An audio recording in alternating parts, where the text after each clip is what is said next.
ब्रह्मदेव, यह कार्य मेरे अकेले के वश की बात नहीं है। महाभारत की कथा इतनी विशाल, इतनी गहरी है कि इसे लिखने में युगों लग सकते हैं। मैं इसे किसके साथ पूरा करूं? कौन मेरी सहायता करेगा? व्यास, यह केवल एक कथा नहीं बल्कि युगों युगों तक मानवता के लिए एक मार्गदर्शक होगी। इस कार्य के लिए तुम्हें एक दिव्य सहायक की आवश्यकता है। लेकिन देवताओं में कौन इस कार्य में मेरा साथ देगा? कौन इतना समर्थ है कि मेरी गति को समझ सके और इस महाकाव्य को सजीव कर सके? व्यास, तुम्हें गणपति से सहायता लेनी चाहिए।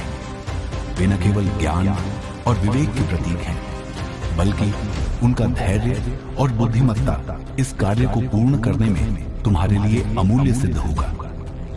गणेश, क्या वे इस कार्य में मेरी सहायता करेंगे? क्या मैं उनके योग्य हूं?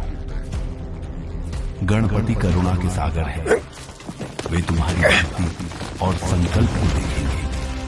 उनकी शरण में जाओ और अपनी विनम्र प्रार्थना से उन्हें इस कार्य के लिए मनाओ।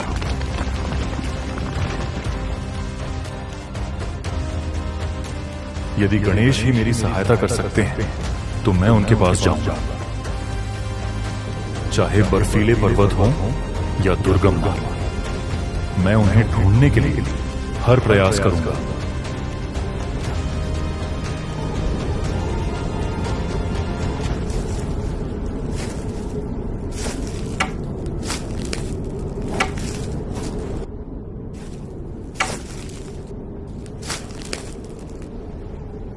आओ व्यास, मैं तुम्हारी प्रतीक्षा कर रहा था।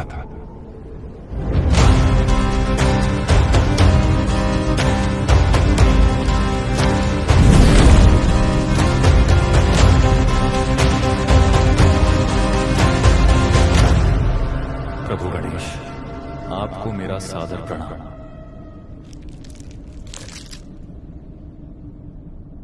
मुझे महाभारत जैसे महान ग्रंथ को लिखने का कार्य सौंपा गया है, लेकिन यह अकेले मेरे बस का नहीं। मैं आपकी सहायता के लिए आया हूं। व्यास, तुम्हारी भक्ति और ज्ञान ने स्वर्ग तक को प्रभावित किया है।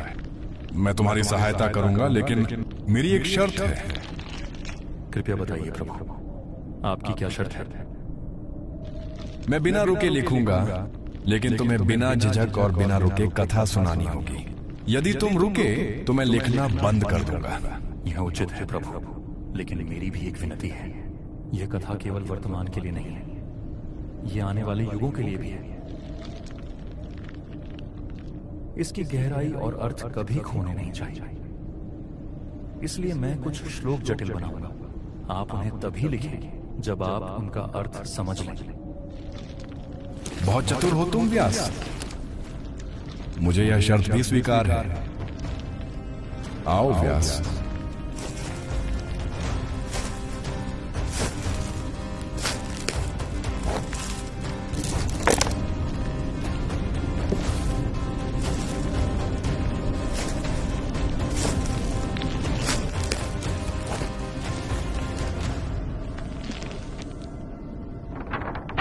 कथा आरंभ करो व्यास। नारायणं नमस्कृत्य नरं चैव नरोत्तमं देवीं सरस्वतीं चैव ततो जयम् उदीर्ये। Hey guys, thanks for watching this video. I hope you really liked it. If you want to support us to keep creating more content like this, the links are in the description.